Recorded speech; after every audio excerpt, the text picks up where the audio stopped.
Good morning, everyone. Good morning, welcome. Happy Mother's Day. Thank you, Enrique, for the opening message. It was a great message, actually a message that fits right into our talk for today. But we don't like to start our meetings without taking a minute and greeting each other. So please stand up. Do you know the person who is sitting next to you? Say good morning. If you know it, look for someone who you don't know. Introduce yourself. Yes. So let's say hi.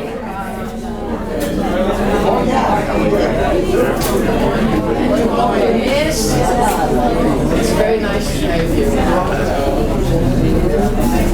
All right.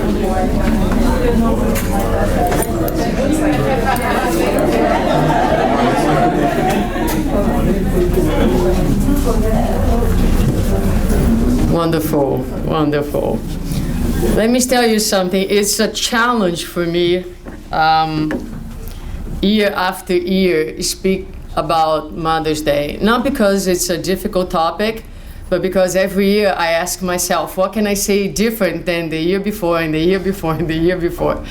So, and I don't know why, for some reason I end up with this day's topic.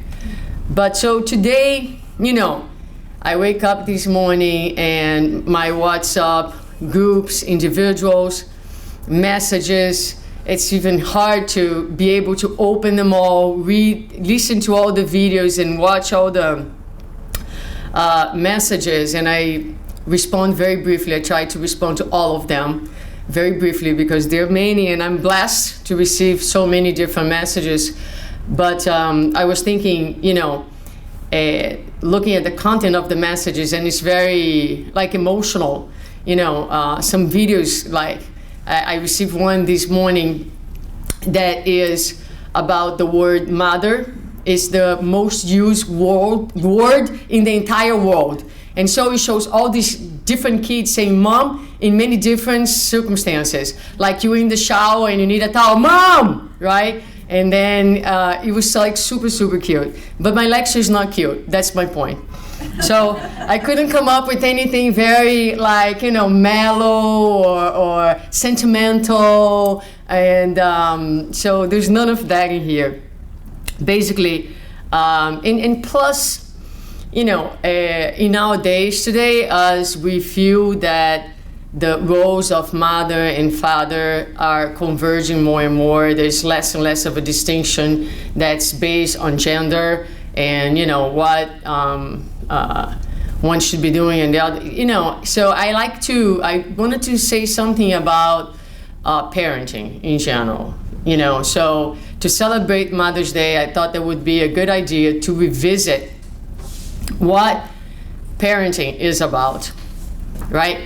So when we first get together and with a partner, with a husband, a wife, whatever, under the more traditional circumstances, and then at some point you decide I'm gonna have a child, the couple decides it's gonna have a child, what goes in our minds? Are we thinking oh my gosh, I'm just signing up for this incredible divine mission to make the world a better place? Is that a common association when you decide to be a mom and a dad? Not necessarily. Do you think about all the hardship that you're going to endure at that very moment? No, you don't necessarily. So we think about Hollywood and the wonderful families in the movies of Hollywood and the wonderful feelings and joy of being a mom and of being a dad or parenting in some way, shape or form. So today I hope that we leave here all that is fine and all that is truly part of being a mother, parenting or having a child in your life in any way, shape or form. And it can be a little child, can be young adults. This Friday I had 20 of my students at my house who are graduating on Wednesday. And they came back after 9 months of internships. And it's going to be my last graduation since I was a full-time professor. So I brought them to my house. And we ate and we talked. And at the very end, we sat down, we watched a video. of their class that they put together, and then we went around, and each one of us, I invite each one of them to say something that was meaningful to them, you know. So in that sense, it was very good, because they all got very emotional when they spoke about their feelings, and I gave them some words. So they are also my children. So whether you have children or not, right? There's always people that we influence in our lives, and we, each one of us, have a mission. So I want to emphasize the importance of our mission. Parenthood, taking care of someone, the children are in our lives. We all have a mission, particularly parents, and the gospel talks about this very, very specifically. Parenthood is a mission that's given to each one of us who receive children in our house to perform. Is a divine duty, all right? So I'm gonna open with this statement by Mandela, when he says that education is the most powerful weapon we can use to change the world. So often we talk about the difficult, painful, and sometimes appears to be hopeless situation of the world that we live in, especially when we focus in politics, no matter which country you are talking about, right? And a lot of times people ask me, how can we change this? How can we change the world to a better place?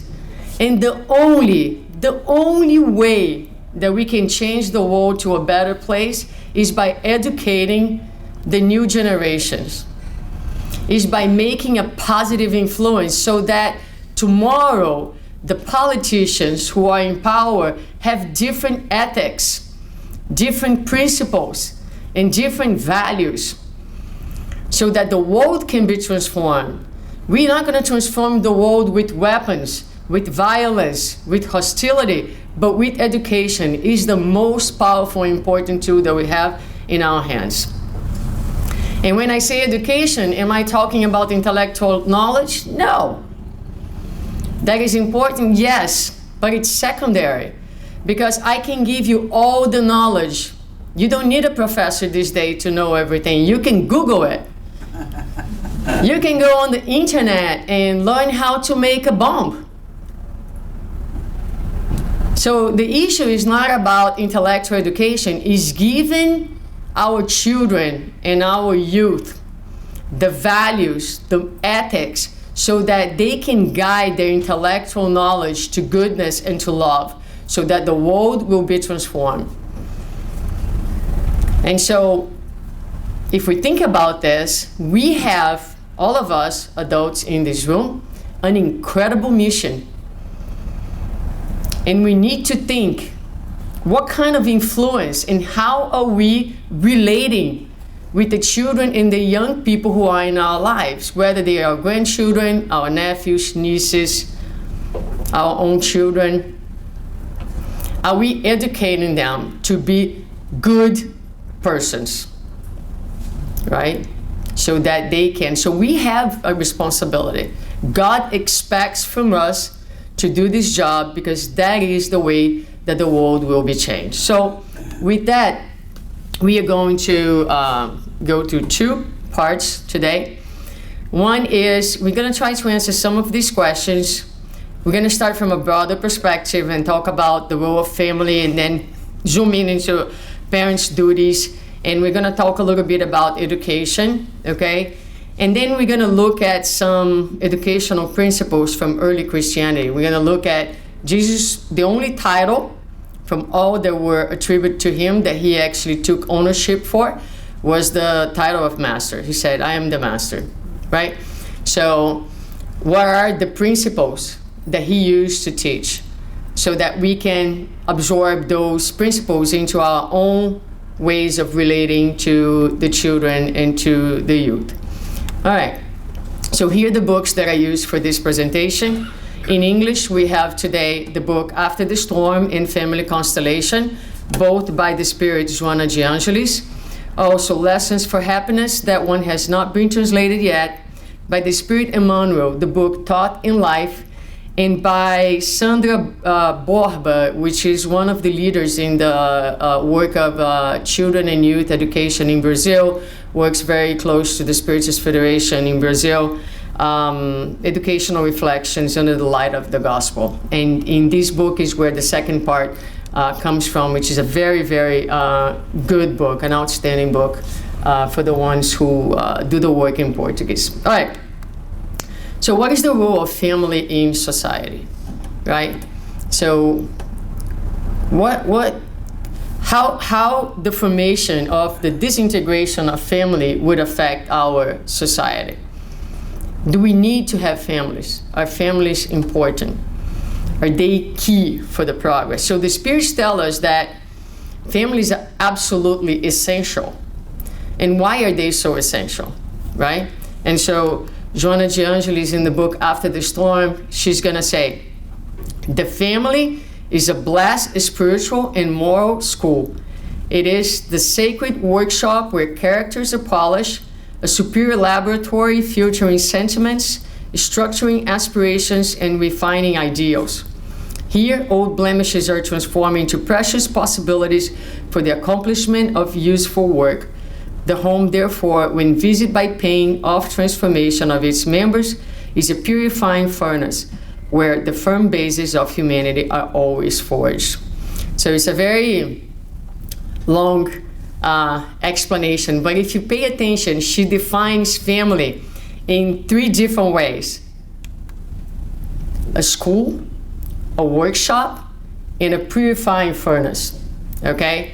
So the family is that environment that is not a random occurrence. We come together with spirits that we have a relationship with, or sometimes a new spirit joins that family with a purpose. It's very easy to love all of you who I see on Sundays, and then I go back to my house, right? It's very easy. You come here, everybody looks good, everybody looks beautiful, everybody shower, and everybody comes in smiling and ready to share love. But then none of you is at my house when I come in at the end of the day after a stressful day, not looking so pretty and so happy and all of those things. So there is where we have the chance to do this deeper work of relating, of forgiving, of being patient, right?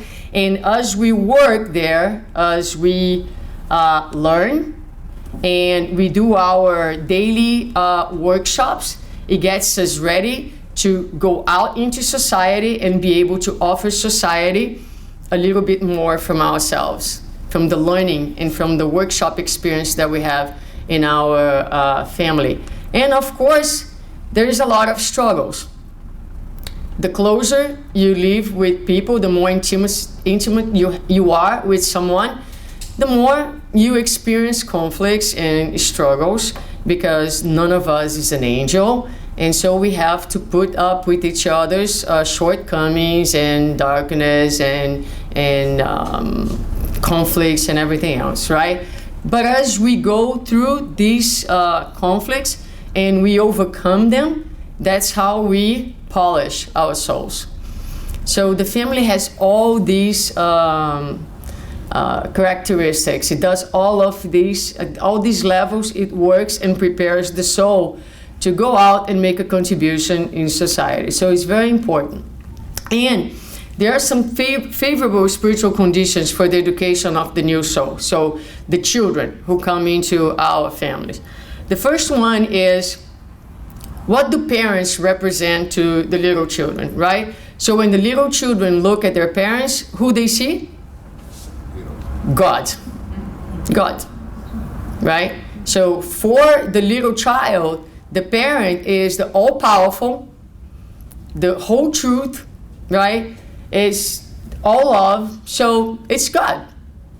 So it's a very favorable environment for us. We have an incredible responsibility, because whatever we say, whatever we'll do, that child's going to take us the truth and is going to integrate in his or her psychology. Now, the other thing that Joana de Angelis Emmanuel in the book Thought and Life tells us is this: the children entrusted to our care on earth bring a completely new neurocerebral structure that is like a photographic camera ready to gather impressions. The lens, which collects images to project onto the film, is represented in the child's mind as a new mirror. The lens of the soul is comprised of vision, observation, attention, and meditation. The children absorb the reflexes of the minds around them, which are then registered within and become their basic element of conduct. They are like delicate pieces of living clay in the potter's hand. So you have someone that's looking up to you for guidance, for direction, and you have this brand new nervous system that's ready. It's ready. The synapses are being formed. New connections are being formed. And the more rich the environment is, the stronger the connections are, the deeper the learning is as well. So it's blank for that moment. It's ready to absorb. They are looking, they are observing, they are paying attention to the things that we are doing, and they are making synapses. They're learning, they're absorbing all this information, and they are building new connections within themselves. So I love this, delicate pieces of living clay in the potter's hand. So again, it speaks to the immensity of our responsibility in having those little souls come into our lives. And what is then our duty? The most important duty of parents reaching the point of self-sacrifice is to love and care for the children assigned to them by the holy ways of reincarnation. They are to educate them, placing their souls the seed of faith and responsibility and the need to seek to elevate themselves and be happy. All right, so 3 things that Joana de Angelis is telling us here that it is our duty. What are they? Love, care, and educate. So our responsibility is to love our children, to care for them, to attend to their needs, and also to educate them. Now, when they're little, it's so easy to love and to care for them. Every time I meet someone whose kids are in their teenager years, I say to them, my kids are in that very wonderful phase. When we are walking on the street, they hold on to my hand spontaneously. They come to my lap without me asking, right? And they made beautiful Mother's Day cards, and they prepare breakfast for us this morning. And so everything is wonderful, so easy to love them. They're so lovable, right? But they will grow, and they will go through the natural phase of separating and saying, I love you, but I'm not you, and I'm my own person. And that's healthy, and that's necessary, right? But the question is, can we love them through those moments? I remember the day that I was in court finalizing the adoption of Tachi, and the judge looked at me and she said, you know, there's no way back. Are you sure you want to do this? Are you sure? Because the teenager years will come. I'm telling you, there's no way back. Do you really want to do this? Right? So that's what it is about, right? So are you willing to educate?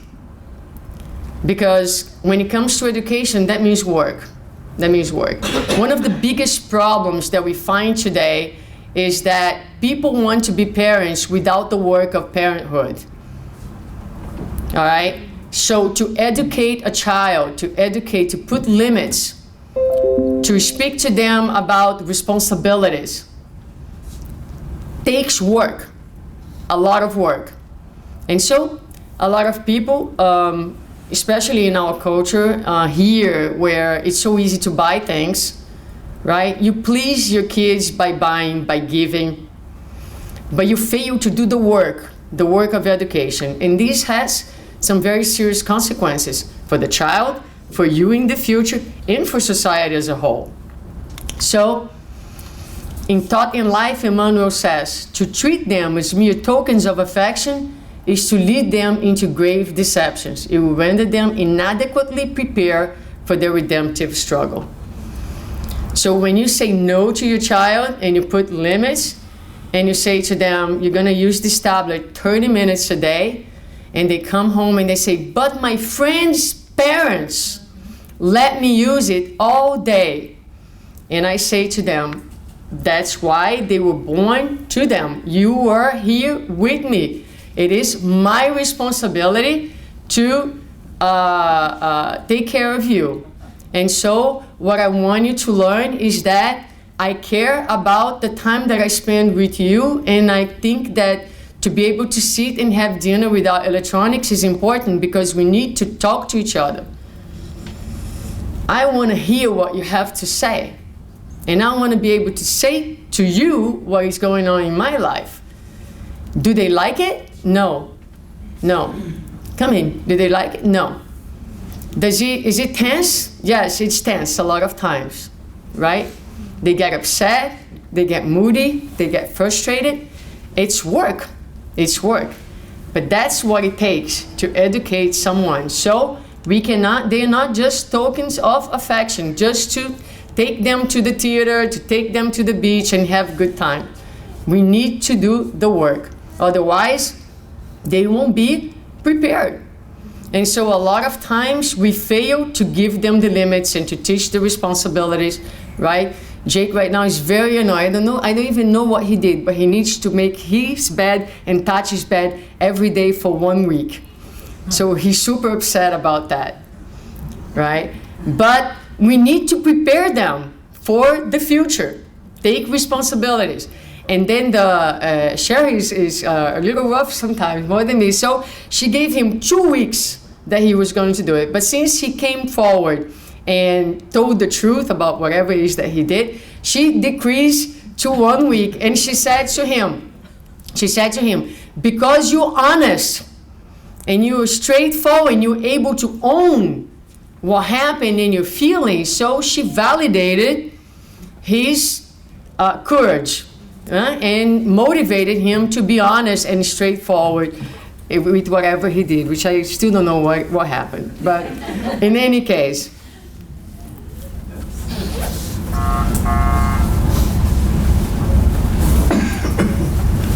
okay, so going back to the previous statement, they are to educate them, placing their souls the seeds of faith and responsibility, and they need to seek to elevate themselves and to be happy. So when we think about education from the spiritual perspective, we are not thinking only about giving the intellectual knowledge, which is what we are mostly concerned most of the time, but seeds of faith, responsibility, and to teach them, right, that they, in order to be happy, there is some inner work that needs to be done.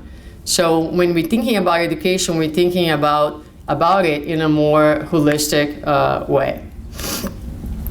So what is the most efficient education method, right?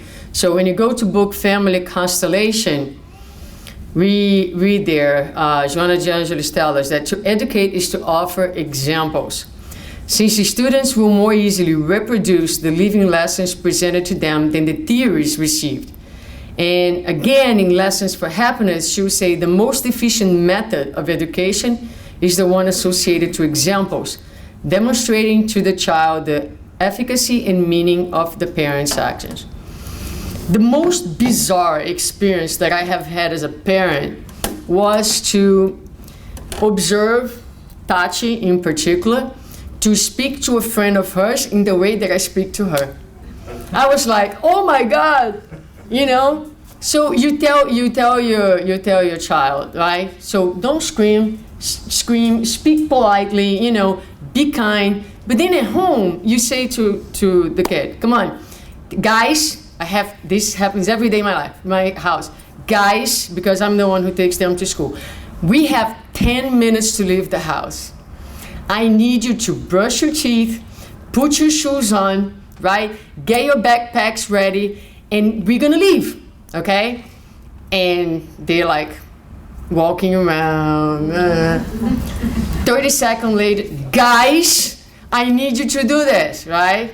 And then by the 4th time, I'm like, guys, so that happens.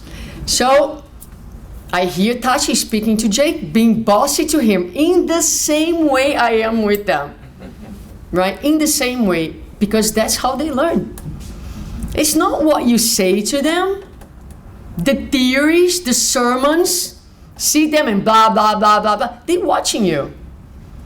They see what you do. You want your child to be able to forgive someone? Have you ever asked them for forgiveness? You have to. You have to. So I go back to them and I say, you know what? I am really sorry for what happened. Because you know what we do? We blame on our children for our loss of control. The loss of control is yours. Own it. So many times I come to them and I say, you know, I lost control. I spoke to you in a way, it has nothing to do with you, okay? I had difficulties in managing the situation, my responsibility. And I wanted to say that I'm sorry, all right? So you model, so your kids learn how to do that. Much more powerful than telling them to forgive is showing them that you can say, I am sorry, and ask them for forgiveness as well. So, and then go on and explain to them, you know, that these behaviors that you're trying to model will make life easier for them. They will be happier. What is the meaning? Why should I behave this way? Why should I say sorry whenever necessary? Because you're going to keep friendships, because you know, life is going to be easier in that way. You're not going to harbor resentment within yourself. And so explore with them the consequences of the behavior. So what is the gist of it? So going back to family constellation, education needs to be committed to the spiritualization of the child, orienting the child to the reality of God, of creation, and of the meaning of human life. It's necessary to educate the child to be, to know, to do, and to relate. This sentence here is very important, right? So we need to focus a lot of times, and I have said this here before, we're very tough on our children as far as their academic achievements, but taking them to the center or to, you know, oh well, not so important, right? And yet, and I'm using the center because he's where we are, but it can be anywhere. Tati today is not here, she's at a church because she wants to sing in the choir. And so, if that is important for her, then we will nurture that, because we will see a little bit about this. Part of education is also spending enough time with the child to recognize what is their potentialities and what, you know, is their tendencies, and nurturing them like the gardener does with a little plant. So she's there. If through music and through the choir she's going to connect with God, beautiful, so be it. So she's there. But you know, we need to invest. Some parents think that, you know, let the child grow, and then when they become teenagers, they can choose for themselves, right? You don't let your child grow, and when they decide if they want to go to school or not. Your role is to give them the basis. When they become teenagers, they will choose whatever pathway they want. They may choose not to believe in God. That's fine. That's their choice. But you, as a parent, have done your job. You provided them with the material that you know it's important and that can help them in life. Once they become adults and responsible and have their free will, they will make a choice. And from that point on, your duty is over in their most important component. Now the relationship is transformed, you're friends, and you're going to continue to walk together with your child. But that phase where they are that flexible clay that can be molded is over. It's over, right? But it is your responsibility to bring them, to give them the tools so that they can know, sure, know, but be the importance of understanding who they are, divine beings that can help build their self-worth, right? The importance of doing, the importance of service, the importance that we are here not to live our lives for ourselves, but we're in a society, we're in a community. We have an obligation. In the Spirit's book, we learned that incarnation has two purposes. One is for us to grow, and the other one is for us to leave this world a better place with our contribution. There is no one that is devoid of resources or anything to give, because it may be a word, it may be a thought, it may be a hug, but I just remember this guy that he's in his 50s and he's one of my clients at work, but he's been a paraplegic for a long time and he's very, very depressed.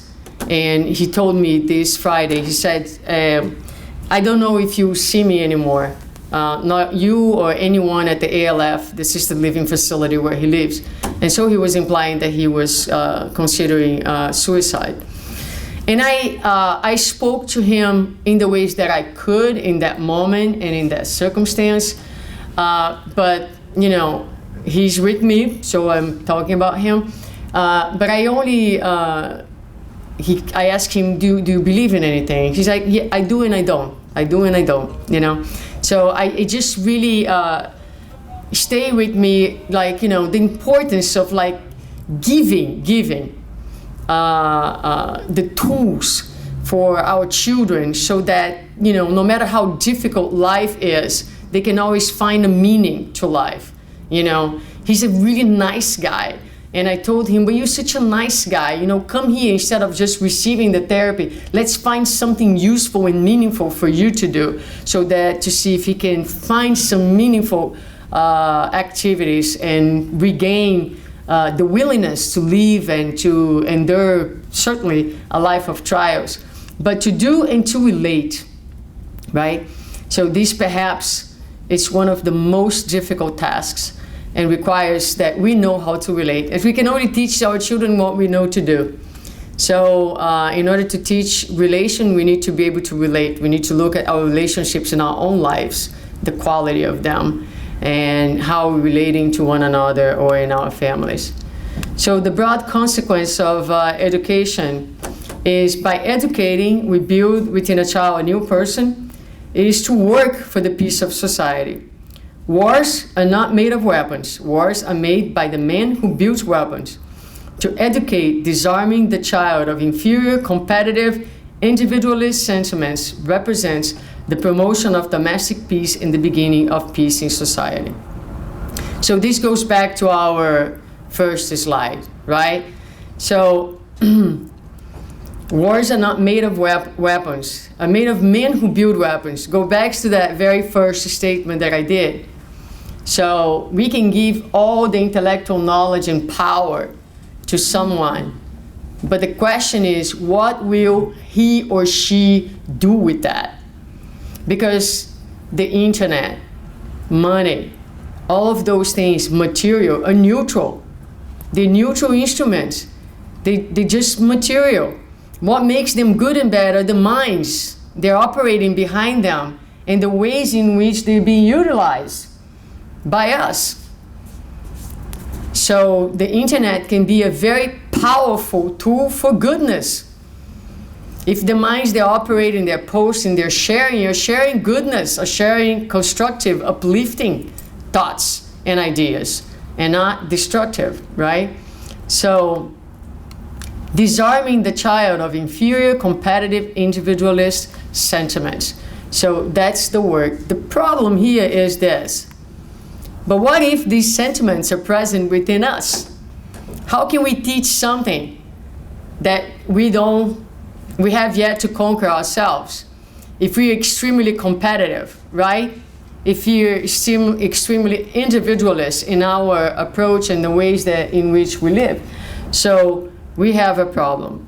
So with this, we close this very first part by saying and emphasizing the importance of our self-education.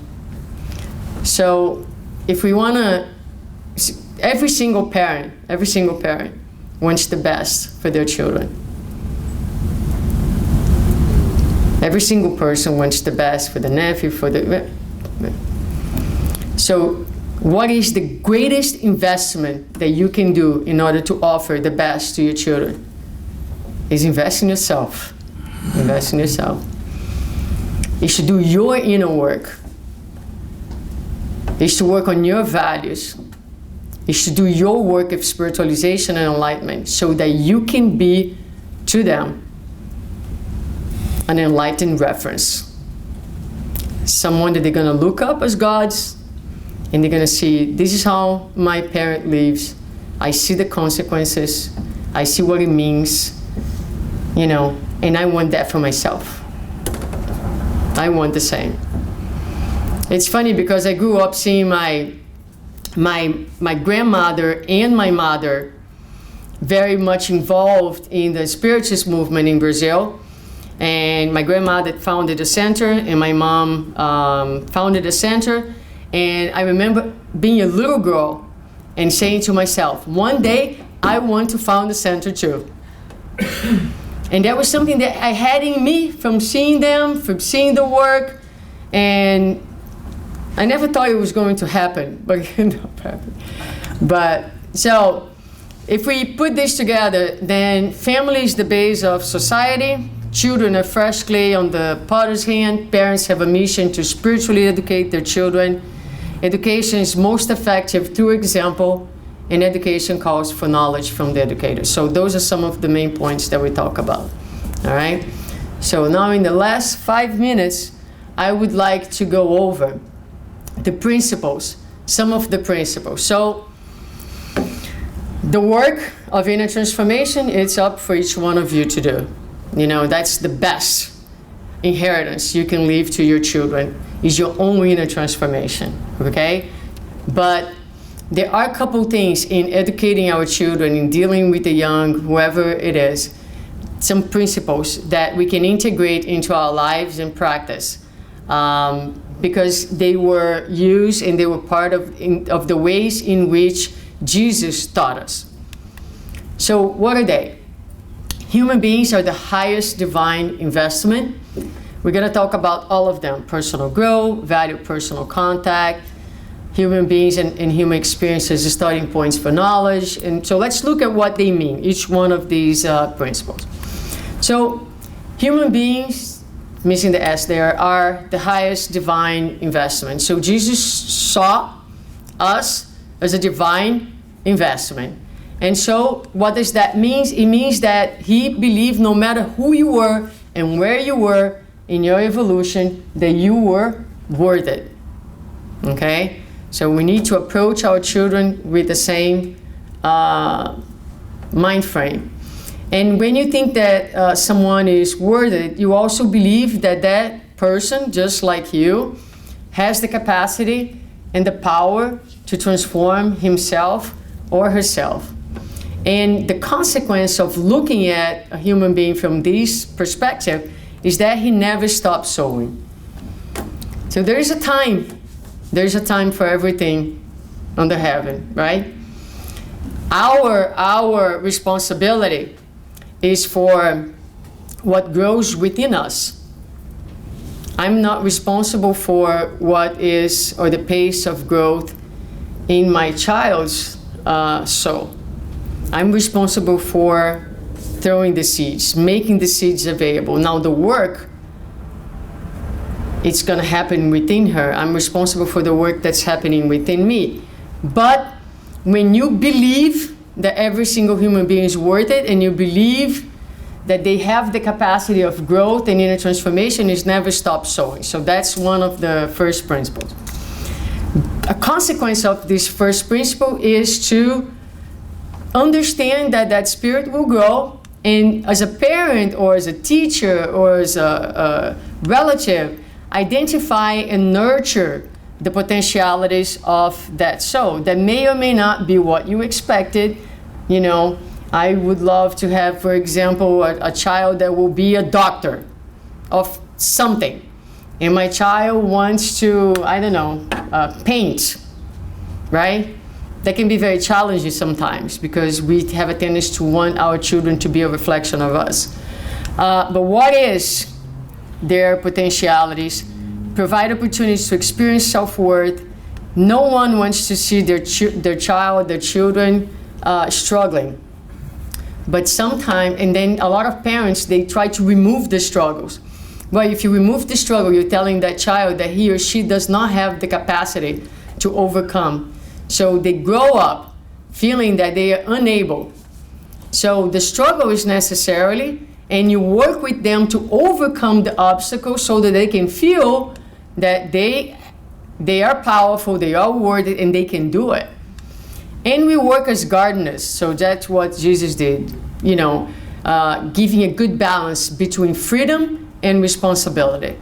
Okay? I don't have time to go a little deeper into this, but I just want to run by it. I love this one. I think this is very pertinent to today's day. Value personal contact. So Jesus, he did not teach from a exclusive school in his time. Where was he teaching? Right there, he was living with the disciples. He fished with them. He dined with them. He went to parties with them. He visited the temple on several occasions. So why is this so pertinent to today? Because today's parents are very, very preoccupied with working. And a lot of the time, the children are delegated to the care of others. And so you miss an incredible opportunity. There's something funny. So I get my nails done every Saturday because if I don't do it, they go away, they disappear. So I get them done every Saturday at 8:30, 8 o'clock in the morning. Jake now has a game every Saturday at 9 o'clock until next week. So yesterday, the woman canceled on me and he looked at me, he said, "Oh Mom, so you're gonna be there for the first time for my entire game?" I was like, "Yes, Jakey, and for next week I'm going to schedule for later so I can be there for your entire game." They want you there. Are you there for them? You know, I thought, well, I'm there. I'm going to the game. I'm just coming late. Well, that's apparently wasn't enough, right? So it's important. It's important to be there, to participate in the life of your child, to go to the presentations, you know, to be there for them and to be able to know what they're thinking, what they're feeling, to partake in their growth. So a lot of the teaching was done at those times. At those times, the times that they were there, right? That Jesus was there with them in these day-to-day circumstances. Now, human beings and human experiences are starting points for knowledge. So who is the person listening to him? So the way that he taught is he used the cultural experience of the crowd. He paid attention on the person's readiness to learn and the possibilities of growth. He used a lot of the culture of the time in order to teach.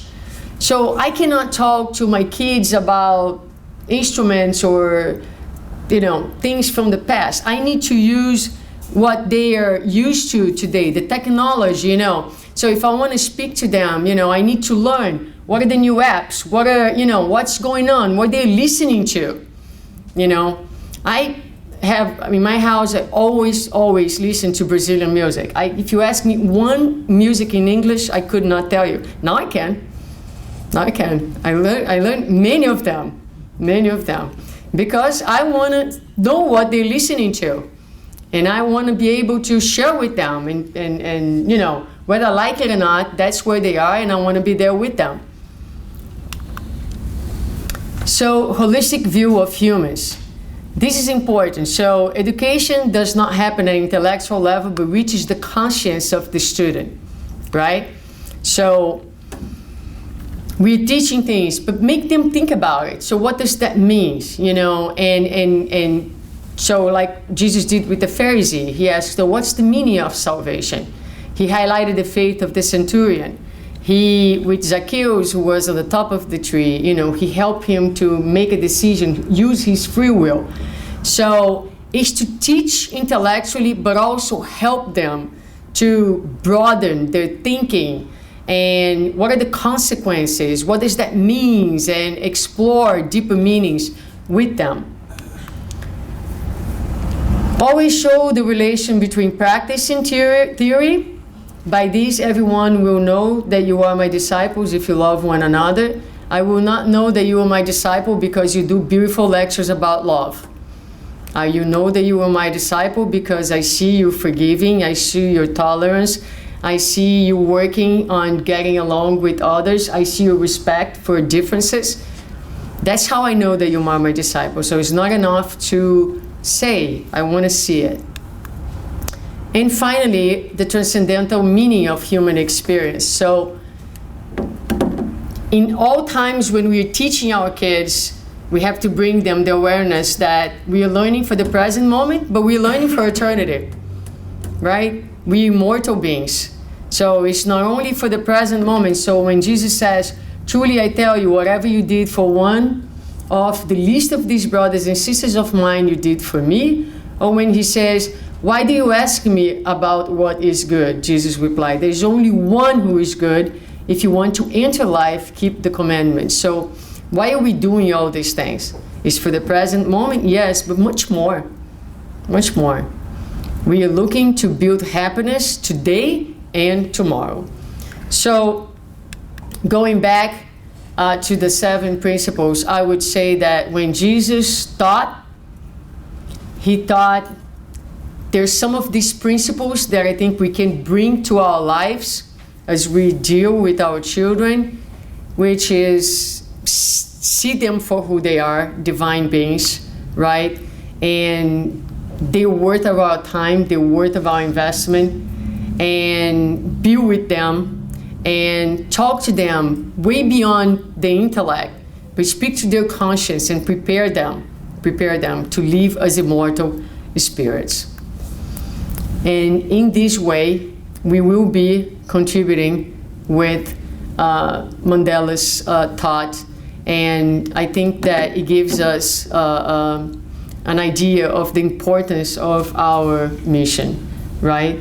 We are here, each one of us have the ability to impact the world in very, very powerful ways. We want these kids, we want these new generations to be able to do much better than what we are doing. Because right now the state of things is pretty fair, to be on the optimistic side, right?